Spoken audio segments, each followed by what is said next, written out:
Hi, welcome to the weekend. I'm Tyler, your host, and to my right, as always, is Mitch, my overly artistic friend. Welcome. So we just went and saw a film, and if you saw our Tuesday's episode, you'll notice we talked about weapons, but we were discussing some of the theater experience that we had prior to the film, and we're like, sounds like a fun episode. Why not just do it on that? There was a concession stand that we went to for the popcorn, and there was And the this lava cake. and Don't the forget lava. that. Yeah, I had the lava cake. Um, there was a what do they call him? I guess she not waitress. She's cashier, I guess. Yeah, I guess cashier. But yeah, it's like castress. So she's that doesn't sound right. Don't do that. While she was up there, I have these random questions that I'll ask people sometimes, and I asked her because I imagine that job gets pretty old of just Oh, having I'm the sure. same stupid conversation over and over and over. Hi, Hi, how how are you are doing? you? What are you doing? Yeah. What do you want? Yeah. So I asked her, I was like, what's your favorite platitude? Or least favorite platitude, one of the two. Mm-hmm. And it was just like the fact that I had reached out of her norm, she just Uh-huh. perked immediately.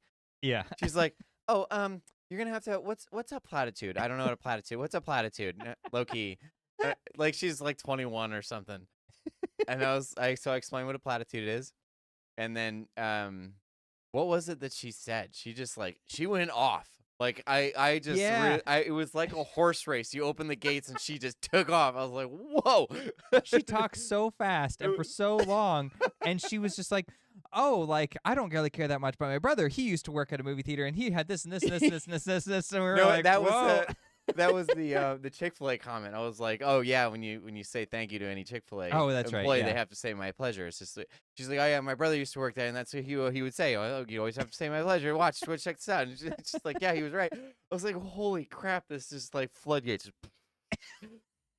Anyway, so she goes off on this like tangent, and she's doing things at the same time. So she's clearly very capable. Yeah. She's like She's taking my multitasking. order. She's Yeah. like she's putting it in. Gets the popcorn. Yeah, Everything happens. and as she's doing all this stuff, someone walks by, and I think she's like, "Oh, what are you guys seeing today?" And we were like, "Weapons." And she goes, "Oh, that's a scary movie. I don't think I could handle the scary movies. I'm a total baby with the scary movies." She's like,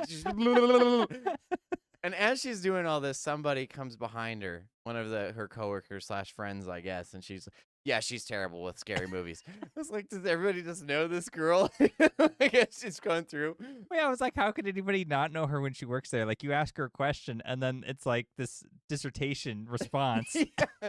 But it wasn't one of those annoying things where you're just No. stuck there forever. She's hyper aware. And so she's like going at, and then she was able to like pull that in, let us take that, and then continue on as if it didn't happen. I was like, wow, she's very capable woman, this 21-year-old or whatever she is. And then at the end, we got to the portion where, I paid and we got our stuff and we were about to walk off. She's still middle of going. Right. And then she's like, you know what? It's time to be done. And so she goes, thank you for listening. And then And that was then, over. like, stop. It's the popcorn over. But there was no room for us to respond to the last thing she said. She just was like, and that's why I feel this and this and that. Thank you for listening. Yeah, goodbye. I was like, oh, Okay. all right, sure. It was so Thanks. cute. She was adorable. Yeah, But she was. so this brought up this conversation of, well, what has been some of our favorite theater experiences? So I figured I'd ask you, if you have an example ready to Yeah, go, sure. what is a favorite experience of yours at the theater? Because it's so different than just sitting at home binge watching something. You actually get to interact and be around people and all kinds of energy in there. Yeah, you get like the actual community going. I mean, it's tough because I want to like find the perfect one and like dig through my memory. But the one that immediately comes to mind is when I saw Return of the King in theaters the first Boy. time. Okay. Because I saw that with my two sisters. So jealous. And we liked the first two. I mean, we loved them. They were great movies. But we were not prepared for the amount of emotion that was going to come through with that movie. So we go in, and it's a packed theater. And we sat kind of low, like, because it was so full. Like, we didn't get, like, great seats. It was just like, oh, man, we're stuck here. Oh, well, we'll have to deal with it. This was back before, like, Fandango and stuff, so you'd have to go sit in line if you wanted a good Yeah. seat. Boy, that must have been a crazy line. Yeah, so I think I don't remember if we went with other people or not, but if they did, it would have been like my sister's friends, no one I knew. But so we're in the movie, and the part where Frodo tells Sam to go home, that was it. It was like the floodgates came open and we were just sobbing. And we were all desperate looking So at was one another everyone like, do you else? have tissues? And then it's like, I see them and they're like sobbing. I'm like, well, if they have tissues, they obviously need them. And there was no intermission. And it was so long. And after that point, it was just like one sad thing after another.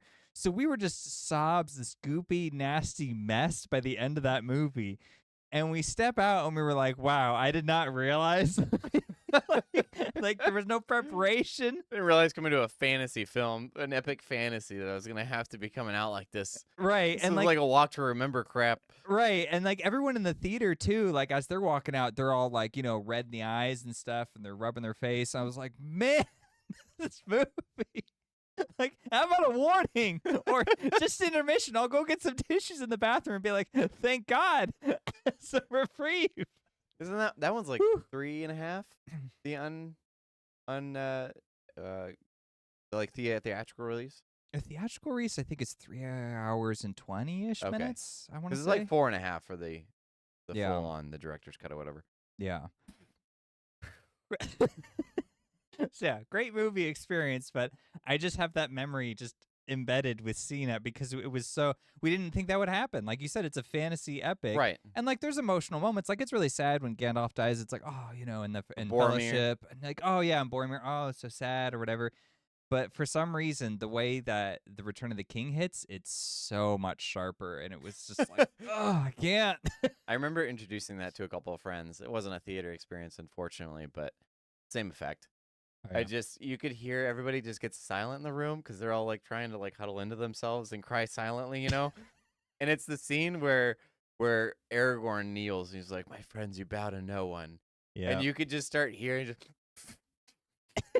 I was trying not to laugh because I was like, I knew this was gonna happen, and like I know it's coming, but they haven't seen this. Yeah. So I had the honor of being able to introduce it to these friends. It's unbelievable.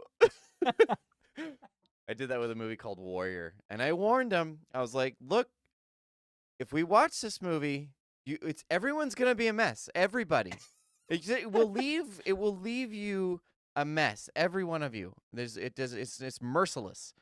And they're like, "Yeah, let's watch it." Okay. So we watched it, and yeah, by the end, my sister just like, "I hate this movie." I was like, "I tried to tell you." I warned you. It's gonna happen. So I think mine in theater experiences would be between Infinity Wars and Endgame. Because in Endgame, Infinity Wars was fun because there was a lot of energy in the room. Like, all of the Marvel fans showed up because everybody wanted to know. And, like, I like that one more because it actually had a dramatic ending. It was like an Empire Strikes Back thing where it's kind of dark at the end. But everybody responded differently and more emotionally probably to Endgame. And I remember there was one girl that was behind me that was just it was such a vocal experience for her. So there's spoilers for Endgame, by the way, before I go into this. When Iron Man takes the stones and he snaps his finger and he you go through this whole moment of they win, but it comes at a cost. And so Iron Man dies, obviously. When he has that conversation with Pepper Potts and she's like, "It's okay to go, we'll be okay," or whatever. She starts losing it. This chick behind me, and like there's obviously sniffles going through the entire room, but she is like having the hardest time I've ever heard somebody have in a theater. So she's just like, "Oh my gosh, I can't. This is so much." And so I'm like trying to stifle. Like obviously it's an emotional experience, so like I'm tearing up a little bit, but I'm like also trying to hold back my laughter because she's gonna have a hard ride home. And so that happens. It goes on, and then Iron Man has this moment where he leaves a message for his daughter, and so it's a hologram of him. And one of the things that his daughter had said to him was, "I love you 3000." And so he says it back in this message, and this chick loses it. Whatever shred of control she has is just gone. She just, the rest of the movie, through the whole like funeral scene and everything after that, she's just audibly sobbing. And I'm just sitting there like, dude, this chick, it's just like she lost a family member. Holy crap. Somebody needs to be there for her. My buddy had a similar experience with his now wife. when they saw it, and it was when Cap danced with Peggy at the end. Oh. Yeah, same thing, just a mess. She's Mm. like, he got his dance. It's like a long car ride home. You know what's interesting is like when those payoffs come about. Like when I saw Spider-Man, the most recent like Homecoming one, Oh my was that gosh, yeah. I know exactly what Far movie you're From talking Home about. or whatever. I know you even know the scene No Way already. Home. No Way Home. But it's when they resolve Andrew Garfield's Spider-Man iteration character Yeah. and bring that resolution. Because it wasn't a very big theater, or at least there wasn't that many people in there, like maybe, I don't know, 25, 30. But there was an audible, like just this like relief of like everyone was like, okay, so Yeah. happy to see that resolution come about. Yep. Um, That theater that I saw it in, everybody clapped. It was yeah. like almost a standing ovation for that moment. I was like, oh, okay, that was thoughtful. I appreciate that. That was Mm-hmm. a good one. Yeah. Marvel has that. You're gonna have some kind of experience in there. Like it's Mm-hmm. gonna be a lot of audible laughs, or at least classic Marvel. I guess not anymore these days, but Yeah, I mean it that's kind of was such an experience. the shame of it now, because I remember like what you're describing within Infinity War and Endgame, because I didn't see those in theaters, but I did see the first Avengers in theaters. Yeah, same. And that one was a super energetic, lively theater. It was like the energy in the room was just so great. Everyone was just having a blast. And, that really helped those Marvel experiences so much more, like to be something Right. more than what they ordinarily would have been. Yeah, for someone like us who weren't as big a fan, it was fun at least to experience it with the people who enjoyed it. Mm-hmm. And So, I've heard that from a lot of people too, is like just being able to go to that experience was part of the reason to go. It was right. like whether you liked Marvel or not was just irrelevant. It was just more important that you were hanging out with friends Yep. and you could be loud in the theater and that was an acceptable thing to do. And you could cheer and clap and like it wasn't because like if you miss something in a Marvel movie, I mean, it wasn't going to be that big of a deal because they're not these like hardened dramas or anything like that. So you had that freedom and we criticize them for like the pauses they'll give for the audience to laugh, but on some level, as an audience, like a theater experience, that actually worked in some sense because it gave us that room to do that. Well, it's nice to have, for their faults and their flaws. It was nice that they built some kind of a community that drew people together. It wasn't just about sitting in a theater. It was about like enjoying something together, and you could Mm-hmm. do that audibly, like you're saying, laugh at the same jokes, or you would cheer for your hero, whereas someone Mm-hmm. else might cheer for another. Like it was something that everybody was gathered around. So when it when it came to that Endgame portion or Infinity War and Endgame, like it was such a cultural event. And I Mm-hmm. imagine Stranger Things is probably going to have a similar type event. Imagine people are Mm. going to have like a big old party of people coming over to like finish out this thing that we've been doing since 2016 or whatever when it first came out. Yeah. They're probably having a similar event, just not in the theater. I Mm-hmm. wonder if we could rent out a theater. That would be fun. That'd be rad. Yeah. Do the season finale that way. Heck yeah. Sick. Well, any other theater experiences you'd like to share? Probably, but another time. Another time. I think that's good for now. Thank you for watching.